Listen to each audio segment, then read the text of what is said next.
I found these Homeland Security COVID reports when I was looking through for XBB variant stuff. They're biannual reports in January and then also in July. But unfortunately, this July one is essentially a carbon copy paste of the January one.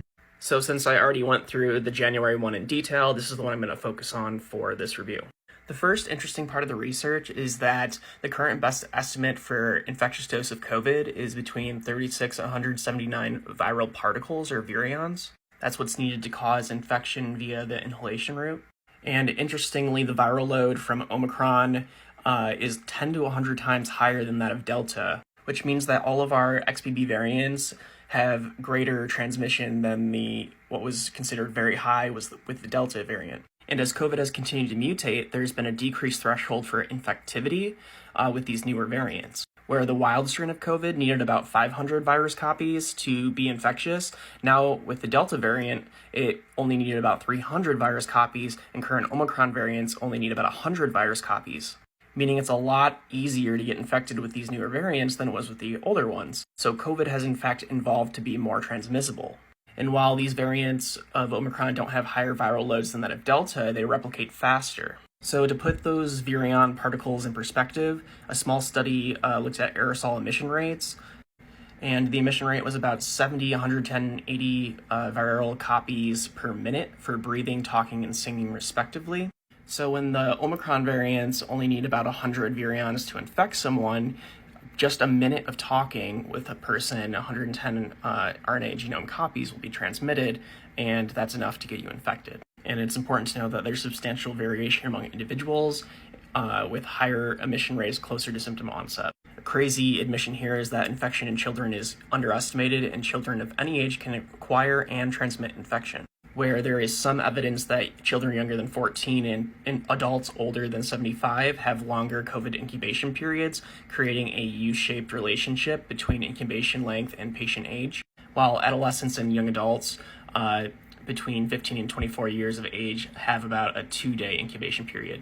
And fascinatingly, children are estimated to shed virus for 15 days on average, with asymptomatic individuals shedding virus for less time, about 11 days, than symptomatic individuals, which is around 17 days. So children can shed virus for a very long time and get a lot of people sick.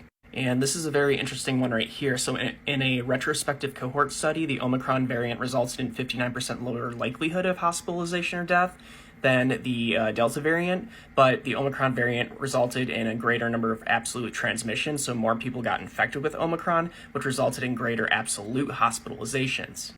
So because more people got infected, even though it's causing hospitalizations at a lower rate, it's causing a greater total number of hospitalizations because a greater number of individuals are being impacted or infected. And about approximately 33% of individuals are remaining asymptomatic after COVID infection. This one I love. COVID is more severe than seasonal influenza, evidenced by higher ICU admission rate and mortality rates in the US. 29 to 34% of hospitalized patients require ICU admission, and about 13% died from COVID. And another nice one in this document is that reinfection with a homologous COVID strain is possible, though the true frequency is unclear. And the timing of diagnostic PCR tests impacts the result. The false negative rate for PCR tests is lowest between 7 and 9 days after exposure, and PCR tests are more likely to give false negative results before symptoms begin, so within 4 days of exposure and more than 14 days after exposure. Low viral loads can lead to false negatives on PCR tests. And in this Homeland Security document, U.S. states with mask mandates had lower case growth rates and higher likelihood of controlling transmission. Modeling shows slight increases in mask adherence can reduce simulated infections. In the U.S., shelter-in-place orders and restaurant and bar closures were associated with large reductions in exponential growth rate of cases.